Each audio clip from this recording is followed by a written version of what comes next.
Esta é a história do dia da Rádio Observador. Elon Musk vai mandar em Washington?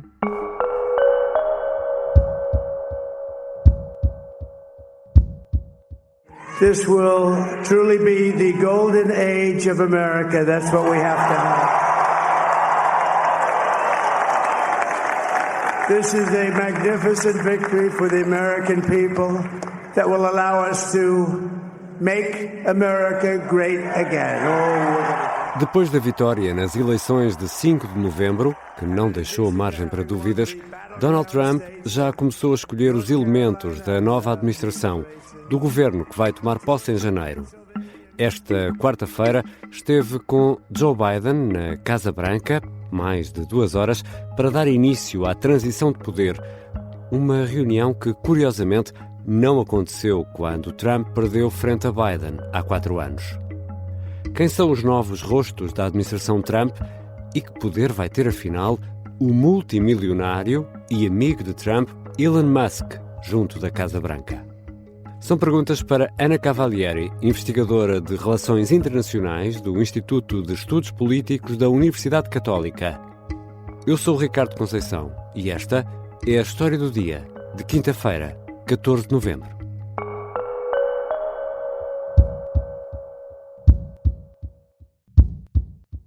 Bem-vinda, Ana. Muito obrigada, é um prazer estar cá. A administração nos Estados Unidos é assim uma espécie de equivalente ao nosso governo, mas como o sistema é diferente, também a organização é diferente, até a designação dos cargos são diferentes. Vamos começar aqui por Susie Wiles, que vai ser a chefe de gabinete. Nós podemos dizer que chefe de gabinete é assim uma espécie de primeiro-ministro, sendo que o presidente é que é o chefe de Estado e o chefe de governo, mas... Isso é interessante, essa definição. Para as pessoas terem noção do poder que esta mulher vai ter, ela vai ser, a seguir a Trump, a pessoa mais poderosa do país.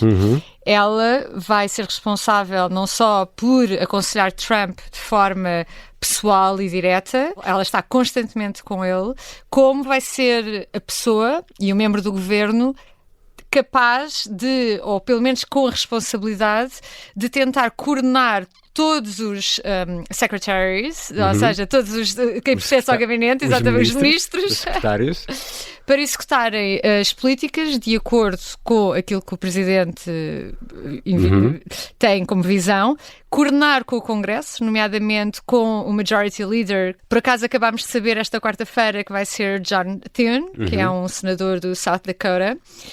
Interessante, porque não foi a escolha, ou não era a preferência de Donald Trump, porque ele tinha a preferência de Ricky Scott da Flórida, o que significa que desde já temos um Senado que demonstra alguma independência relativamente àquilo que são os desejos do Presidente. Apesar de ser republicano, não é? Sim, é republicano, é alguém que exterioriza, ou pelo menos verbaliza, estar de acordo com a política delineada na plataforma do Partido Republicano, liderada por Trump, mas que tem é visto como tem alguma moderação na sua approach, a sua perspectiva também é mais de respeito pelas instituições e depois há também, não quero alongar aqui, mas um grande objetivo de Trump é poder nomear pessoas sem ter de passar por um longo processo de confirmação no Senado. Exato. E isso é preciso de um senador, um líder que não seja como Mitch McConnell do primeiro mandato, em que houve sucessivos atrasos relativamente a processo de confirmação. Não seja picuinhas.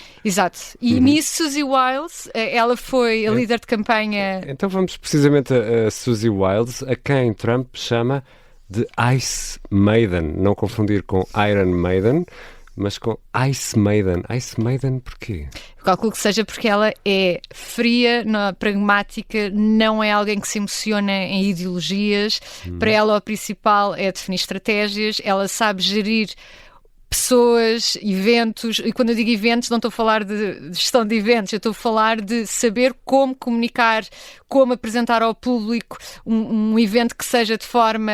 Um acontecimento, no fundo, acontecimento, que marque um momento, que marque uma campanha. Ela foi a líder de campanha de Trump, foi ela que não só definiu quais eram, por exemplo, as demografias eleitorais que a campanha devia apostar, foi ela que definiu também a estratégia mais virada de comunicação para a internet, para podcast, podcasts, a tentar chegar principalmente a homens mais novos. Ela apostou e ganhou, foi uma aposta muito bem definida, e ela principalmente ganhou a confiança de Trump desde 2016, porque em 2016 Suzy Wiles era responsável pela campanha dele na Flórida, e depois ela até foi trabalhar para Ron DeSantis, conseguiu elegê-lo, mas depois eles deram-se mal, e nomeadamente eu acho que ela nunca perdoou Ron DeSantis por ter, a determinada altura, no fundo, dispensado quando foi ela que levou à vitória naquele estado, sem tirar crédito naturalmente ao candidato, e agora foi ela que liderou a campanha e está a ser neste momento recompensada por isso, sendo certo que talvez a melhor característica dela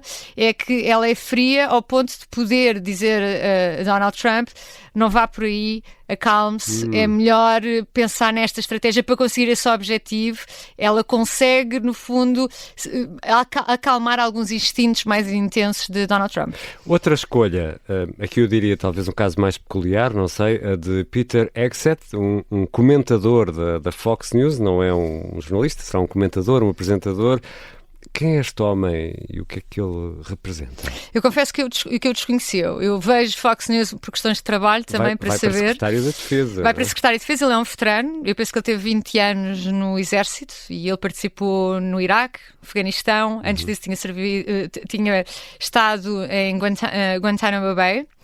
E ele foi alguém que foi condecorado por atos de coragem em conflito. Por isso é alguém que ele próprio foi, no fundo, a vida dele foi afetada por decisões de uma administração. Ele sabe o que é estar em guerra, sabe o que é sacrificar-se, ok?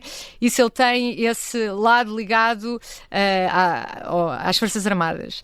Normalmente estes cargos vão para generais, muitas vezes condecorados. Existe aqui, é fundamental ter a contextualização de que o Trump não tem uma boa relação com os líderes do Pentágono. Ele acha, e mais do que ser uma sensação dele, é verdade, que ele foi não só bloqueado, desrespeitado, e de alguma maneira a autoridade dele como Commander-in-Chief, porque nos Estados Unidos o esquema constitucional define que os militares respondem perante a autoridade civil que foi eleita, porque Trump está a representar o povo, ele foi eleito democraticamente, e os militares não devem, como parte da burocracia que não foi eleita, fazer forças de bloqueio. Devem total obediência ao poder político, no fundo. É total obediência, porque o poder político, naturalmente, tem total obediência à Constituição. E, por exemplo, incitar uma guerra é o Congresso, não é o Presidente. Isto está bem definido, o framework constitucional dos Estados Unidos, de modo que o Presidente não seja um tirano. Mas, mesmo em questões que estavam dentro da esfera executiva do Presidente, ele sente que, por exemplo, Mattis, que foi um dos Secretary of State dele, penso que foi Secretary of State, não foi de Defense, mas era um general, bloqueou, e eles deram, no final, houve uma ruptura dessa relação, porque havia um desrespeito constante, não é constante, talvez não seja a melhor forma de abordar, mas Mattis não aplicaria ou não aplicava de forma mais à letra aquilo que seriam as vontades do Commander-in-Chief, neste caso Trump. Havia ali forças de bloqueio, tentar convencê-lo que se calhar uma determinada política ou determinada estratégia não daria resultado. E também McMaster foi alguém que pertencia também às Forças Armadas, que foi National Security Advisor, também se tornou alguém que começou a opor-se a Trump mesmo dentro da própria administração. Pelo que também existe aqui a noção de que, pelo menos o Trump e a linha de alguns republicanos, nomeadamente Vivek Ramaswamy, que defendem que as Forças Armadas estão dominadas por interesses financeiros de pessoas que pertencem ao chamado Military Industrial Complex, o complexo industrial militar, que no fundo... A indústria de defesa. A indústria de defesa, empresas e determinadas pessoas que beneficiam economicamente com a instabilidade e guerras que se passam. E ele tenta, no fundo, desconectar-se e introduzir aqui uma pessoa que é crítica relativamente a esse complexo industrial militar, alguém que pode ser os olhos e ouvidos de Trump, alguém que lhe é leal, e isso vai ser o tema comum de todas estas nomeações. O critério fundamental é a lealdade, porque ele considera que no primeiro mandato a inexperiência dele, o facto de ele não ser uma pessoa dentro do mundo da política, fez com que ele tivesse de basear as suas escolhas em pessoas ainda muito ligadas ao mainstream, quer político, quer das Forças Armadas. Isso levou com que a autoridade e a legitimidade dele fosse posta em causa no dia-a-dia da ação governativa. E isso ele não quer que se volte a repetir, nomeadamente também não quer que se volte a repetir algumas forças de bloqueio que também houve no Congresso, nomeadamente na Câmara dos Representantes e no Senado, relativamente ao facto do Partido Republicano não estar unido. E ele quer que o segundo mandato corra de maneira diferente. E depois vem Marco Rubio, que deverá ser o secretário de Estado, o equivalente ao ministro dos Negócios Estrangeiros, será o primeiro latino a ocupar este cargo. Exatamente, ele vem da Flórida e vem de uma comunidade latina. Isso pode ser benéfico, principalmente nestas questões ligadas à América Latina, nomeadamente à imigração, e haverá muitos acordos bilaterais e multilaterais na região para tentar resolver este problema da imigração de forma conjunta. Isso vai ser benéfico. Ainda tem de ir passar pelo Senado? Sim, todas estas confirmações têm de ser confirmadas no Senado. E existe aqui também um pormenor interessante, é que nós sabemos que Marco Rubio, que faz muito trabalho ligado a relações internacionais nos comitês de que ele é nomeado no Congresso, e ele tem trabalhado muito nessa pasta, ele é alguém que faz parte da linha dura relativamente à China e relativamente ao Irão. Relativamente à Ucrânia e à Rússia, não é dos mais perentórios a tentar cessar a ajuda à Ucrânia, é alguém mais moderado, mas relativamente ao Irão e à China é uma pessoa com uma postura agressiva, e no caso do Irão ele acha que deve-se fortalecer a posição de Israel o máximo possível para o Irão não se sentir empoderado ou incentivado a continuar com as suas ações bélicas através dos seus proxies. E relativamente à China, no fundo, ele tem a perspectiva de que esta competição estratégica tem de ter uma resposta por parte dos Estados Unidos que vá um pouco na linha daquilo que já foi feito no primeiro mandato de 2016, com tarifas estratégicas relativamente a determinados setores, e também uma grande aposta em fazer com que a China tenha de obedecer a determinadas leis de propriedade intelectual, que normalmente faz com que a China tenha uma concorrência não muito justa com outros países que respeitam esses quadros regulatórios. E parece que Marco Rubio será alguém que também sabe falar muito bem, ele tem o domínio da esfera toda institucional e normativa da comunidade internacional, pelo que poderá ser uma boa opção. E uma das bandeiras de Donald Trump é o combate à imigração, com promessas do que considera ser o restaurar da lei, da ordem e do respeito, se quisermos, também em todo o país. E escolheu para a segurança interna Kristi Noem. Quem é esta senhora? Ela vem do South Dakota e surpreende-me porque não... Dakota do Sul. Eu adoro a tua pronúncia. Peço desculpa. Fica muito bem, mas só para quem não sabe. Dakota do Sul, sim. E por acaso um estado que, de forma muito interessante, parece ser relevante agora na política nacional. Incrível, porque também o líder do Senado, Jonathan, é do Dakota do Sul. Exatamente. Então, quem é esta senhora? Ela é uma governadora do Dakota do Sul, South Dakota, e penso que é alguém que é muito na linha ideológica de Trump, é uma das aliadas e sempre foi uma aliada naquilo que tenham sido campanhas ao nível nacional. Ela é uma mulher interessante, mas não tem assim uma experiência que à partida indique que já tenha tido sucessos executivos ao nível de política de imigração ou de segurança nacional. Eu penso que o mais importante vai ser quem vai estar mesmo com a pasta da imigração, aquilo que os americanos chamam Border Czar, ou seja, é o czar das fronteiras. O czar das fronteiras. O czar das fronteiras, que no fundo é um nome que se dá a quem tem como função única o tópico das fronteiras, nomeadamente. E quem vai ser? Vai ser Tom Homan. É alguém muito interessante. A quem nos está a ouvir, eu sugiro que vão ver as entrevistas que ele deu no 60 Minutes, que foi uma entrevista longa que nós ficamos a saber o que é que ele pensa e a abordagem dele relativamente à imigração. E também ele foi líder da ICE. A ICE é a agência de segurança que é responsável por todas estas questões de imigração ilegal, tentar deportar, são eles que fazem todos estes processos na parte de implementar as políticas de imigração que o Congresso passa. E nisso ele tem essa experiência enorme na agência e também tem uma sofisticação intelectual que vai ser importante neste tópico tão sensível, porque nós sabemos que mais de 60% dos americanos, pelo menos nas sondagens, e pelo menos mais de 50% votou para dar um mandato a Donald Trump para continuar, ou pelo menos implementar estas políticas de deportação de imigrantes ilegais.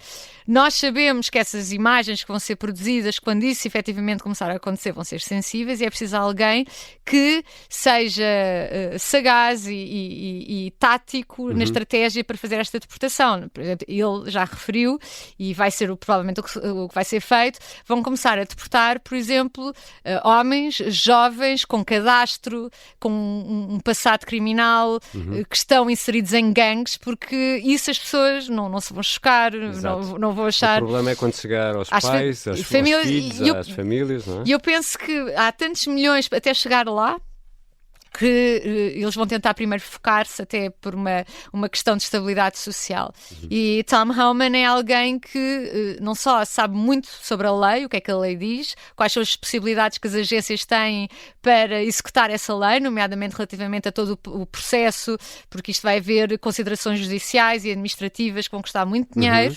E é preciso também explicar aos taxpayers, ou seja, aos contribuintes, porque é que vai custar tanto dinheiro, e isto vai se refletir depois em questões orçamentais. É uma operação gigantesca. É uma operação gigantesca e ele é um homem ideal porque já se tem preparado há vários anos relativamente a esta temática e eu penso que foi uma boa escolha.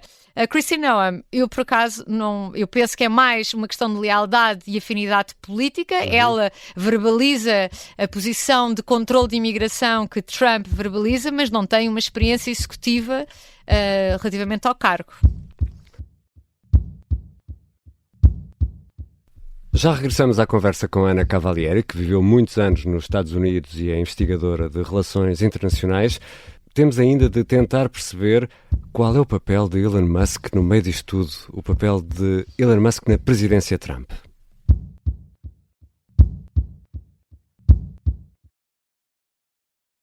Estamos de regresso à conversa com Ana Cavalieri, investigadora do Instituto de Estudos Políticos da Universidade Católica. Ana, Elon Musk é o homem mais rico do mundo e é também assim, uma espécie de BFF, o novo melhor amigo de Donald Trump. Que amizade é esta? Até porque o dono do X e da Tesla tem estado na Flórida, em casa de Trump, e até aparece nas fotos de família. Que amizade é esta?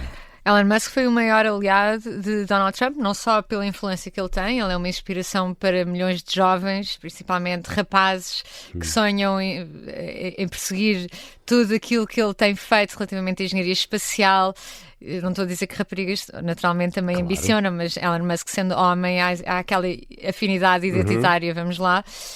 Pelo que também o facto de ele ser o dono do X, o que era interessante, porque é uma concorrente da plataforma de Donald Trump, que é o Truth Social. Exatamente. E ele, mesmo quando, depois de Elon Musk, quando ele tomou, no fundo, posse do X, uma das primeiras coisas que ele fez foi desbloquear a conta de Donald Trump. Ele não voltou ao X, por questões óbvias de ele estar na Truth Social, que era um competidor, mas eu penso que há aqui uma transformação. Existem duas posturas que a pessoa pode ter para avaliar esta amizade de Elon Musk com Donald Trump. Uma, cínica, que no fundo são interesses comerciais. Ele investiu todo o seu capital pessoal e financeiro. Mas muito dinheiro, não é? Muito dinheiro, e a sua segurança também, porque isto, nós sabemos que há um perigo inerente a estas iniciativas públicas, e apostou em Donald Trump sabendo que se Kamala Harris ganhasse, provavelmente os democratas iam tentar persegui-lo juridicamente e tentar fechar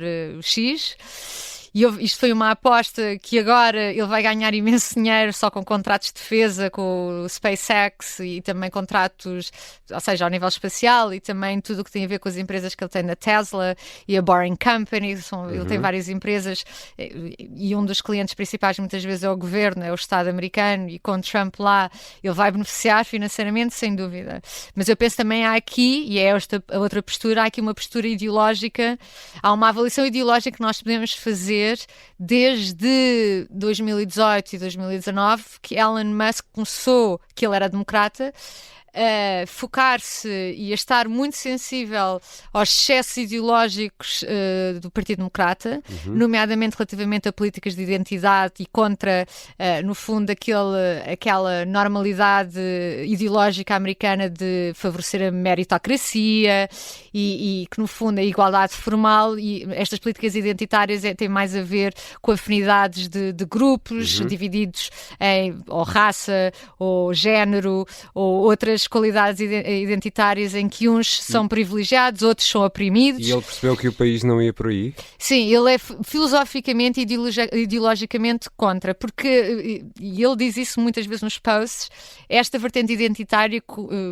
considera os Estados Unidos como uma força opressora no mundo, ou seja, um país que cresceu pela violência da escravatura e que agora, através do neoliberalismo e capitalismo, continua a promover estruturas de supremacia branca cujo objetivo é, no fundo, promover e perpetuar a opressão e a discriminação e a exclusão de minorias étnicas, raciais ou também contra mulheres. Claramente o eleitorado não se revê nessa. E Elon Musk não. Elon Musk, no fundo, vê os Estados Unidos como um país de oportunidade, de liberdade, que, independentemente das fragilidades que possa ter tido ou ainda tem, existe uma melhoria incremental das condições de vida, que não há país onde a liberdade de expressão e a liberdade e direitos das minorias seja tão consagrado. Ele tem uma outra perspectiva que é mais liberal, e ele começou, no fundo, a ter esse repúdio ideológico contra o Partido Democrata, nomeadamente também as questões, isso é importante, do Twitter. Ele, a determinada altura, compra o Twitter porque vê que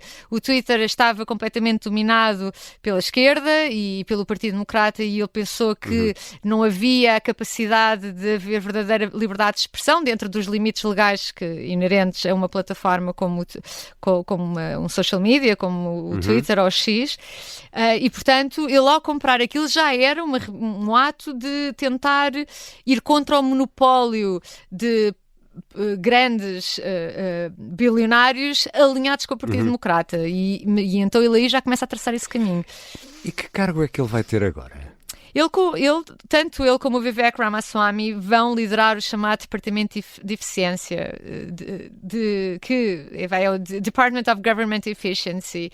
No fundo, é tentar ver toda a estrutura do governo federal, saber aquilo que pode ser, onde há desperdício, o que é que pode ser cortado, aquilo que, no fundo, não está lá mais para dar dinheiro a burocratas e não propriamente para beneficiar com políticas concretas os americanos. O que muitas vezes em Portugal chamamos de as gorduras do Estado. As gorduras do Estado. E é importante também referir que este organismo, ou este departamento, não vai ser um departamento mesmo que integra a administração, porque senão tinha de ser criado. Isso é importante. Porque senão tinha de ser criado por um ato de Congresso.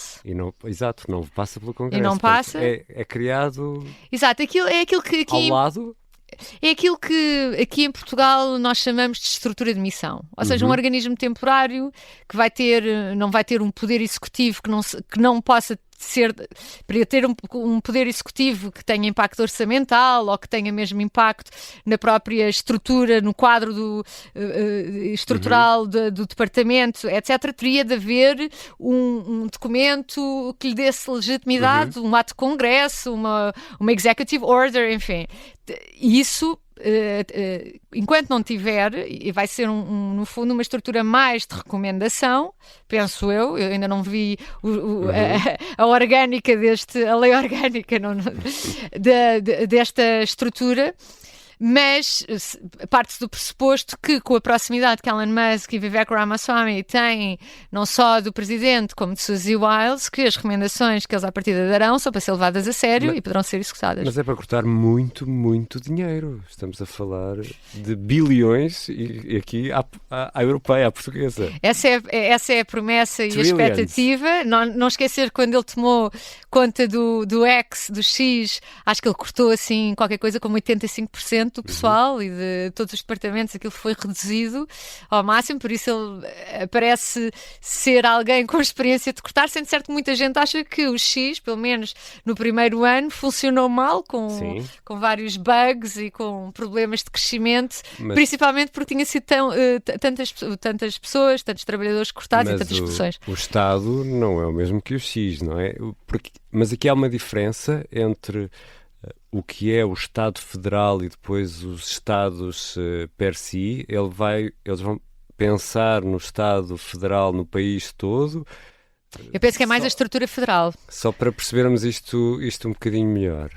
Tanto, no fundo, aquilo que faz parte da administração e todas as agências conectadas com a administração, tudo aquilo que é agência federal, FBI, CIA, Department of Homeland Security, ou seja, todos, desde departamentos, nos departments, os ministérios, como também as agências federais que têm competências ao nível federal, eu penso que vai ser essa a órbita da competência deste organismo. Ele não vai poder, naturalmente, ir contra aquilo que é o princípio de alguma autonomia que os Estados têm. Não esquecer que os Estados Unidos é uma federação e os Estados, o Presidente e o Estado Federal, ou seja, a autoridade federal tem limites relativamente àquilo que pode intervir relativamente a cada Estado. Penso que isto é mais o âmbito federal e as agências ligadas ao governo. E falaste aí no outro senhor, que é o Vivek Ramaswamy. Eu não consigo dizer tão depressa e tão bem como tu o nome deste homem. Quem é este homem? Também é um tipo interessante. Também ligado à tech. Também ligado, no fundo, Vivek Ramaswamy, Elon Musk e Peter Thiel, que são pessoas são tech bros, como se costuma dizer, ou seja, pessoas ligadas a Silicon Valley, a esta indústria de tecnologia. É a malta da tecnologia. A malta da tecnologia, só que o Vivek Ramaswamy é provavelmente o melhor orador neste momento em política. Ele é a pessoa do lado republicano que mais fala, que melhor se expressa e vai fazer parte do futuro do Partido Republicano. Pelo menos ele tem uma capacidade enorme de chegar a uma audiência larga. Ele não é alguém que aliene as pessoas, pelo contrário, ele consegue formular e congregar, formular de maneira a congregar e a moderar e a convencer. Ele é alguém que seduz com a sua oratória. O único equivalente do Partido Democrata que eu possa ver assim de repente é o Pete Buttigieg, do Partido Democrata, também novo. E pronto, e Vivek Ramaswamy foi alguém que aos 35 anos estava hipermilionário e ele é self-made, ou seja, não é alguém de pais imigrantes vindos da Índia. Isto é engraçado porque neste departamento de eficiência vai ser liderado por um sul-africano e alguém com ascendência indiana, mas americanos, e não há aqui contradição, porque a política, segundo o que o Trump diz, não é anti-imigração legal, mas anti-imigração ilegal. Mas ele defendeu coisas como, por exemplo, o fim do FBI?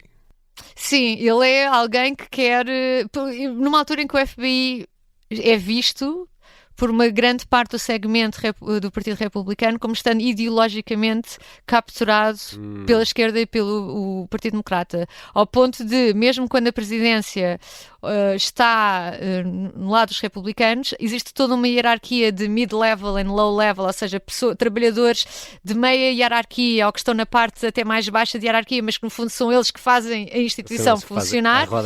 A roda funcionar, fazem força de bloqueio relativamente àquilo que são as diretivas vindas de topo. Não esquecer, por exemplo, que todas estas agências federais estão sediadas em Washington, D.C. e só vocês forem ver o resultado em Washington, D.C. destas eleições, 95% do eleitorado em Washington, D.C. votou no Partido Democrata. Isto é anómalo. Isto é uma anomalia. Isto não é normal, não é uma distribuição eleitoral normal, pelo que existe uma preocupação válida por parte dos republicanos que todas estas agências estão dominadas pelo Partido Democrata e, mesmo que a liderança seja do Partido Republicano, todas estas pessoas que entregam estas agências vão ou tentar bloquear ou executar de forma a que não cumpra os objetivos do Partido Republicano. Com o nosso olhar europeu, da forma como olhamos para tudo isto, olhamos para Musk, que é o homem mais rico do mundo e que não terá de abdicar do controle das suas empresas para trabalhar também para o Estado norte-americano, o que no nosso conceito é assim um pouco estranho, mas ele realmente vai ter não só um grande poder, ou pelo menos um poder de aconselhamento, como vai ter mesmo uma grande influência junto do presidente Trump. Sim. Isto não nos deve preocupar um pouco? Eu penso que é tornar transparente aquilo que acontece sempre em bastidores em todos os países onde há estruturas de poder. Acontece em Portugal, acontece, por exemplo, o Partido Democrata e os líderes democratas, Obama, Biden, não tinham só celebridades como a Lady Gaga e a Beyoncé com acesso direto a eles. Têm também poderosos bilionários como Jeff Bezos ou Bill Gates, e Elon Musk talvez é o mais conhecido, que apoiou Trump, mas temos 100 vezes mais bilionários e pessoas ligadas a grandes fundos de Wall Street a apoiarem o Partido Democrata, que teriam acesso também, mas aqui há algo mais evidente, mais transparente, mais assumido, o que vale também, isso ao menos existe essa transparência, ninguém duvida que Elon Musk tem um caminho direto para Trump, mas também sabemos que Trump é alguém que se chateia com facilidade com pessoas, pelo que um passo em falso de Elon Musk. Sendo certo, neste momento eu penso que é uma relação que vai ser mutuamente benéfica, pelo que para ambos será para continuar a investir nessa relação. Obrigado, Ana. Muito obrigada.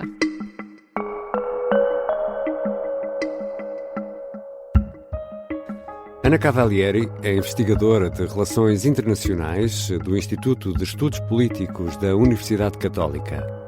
Esta foi a História do Dia. A sonoplastia é do Pedro Oliveira, a música do genérico do João Ribeiro. Eu sou o Ricardo Conceição. Até amanhã.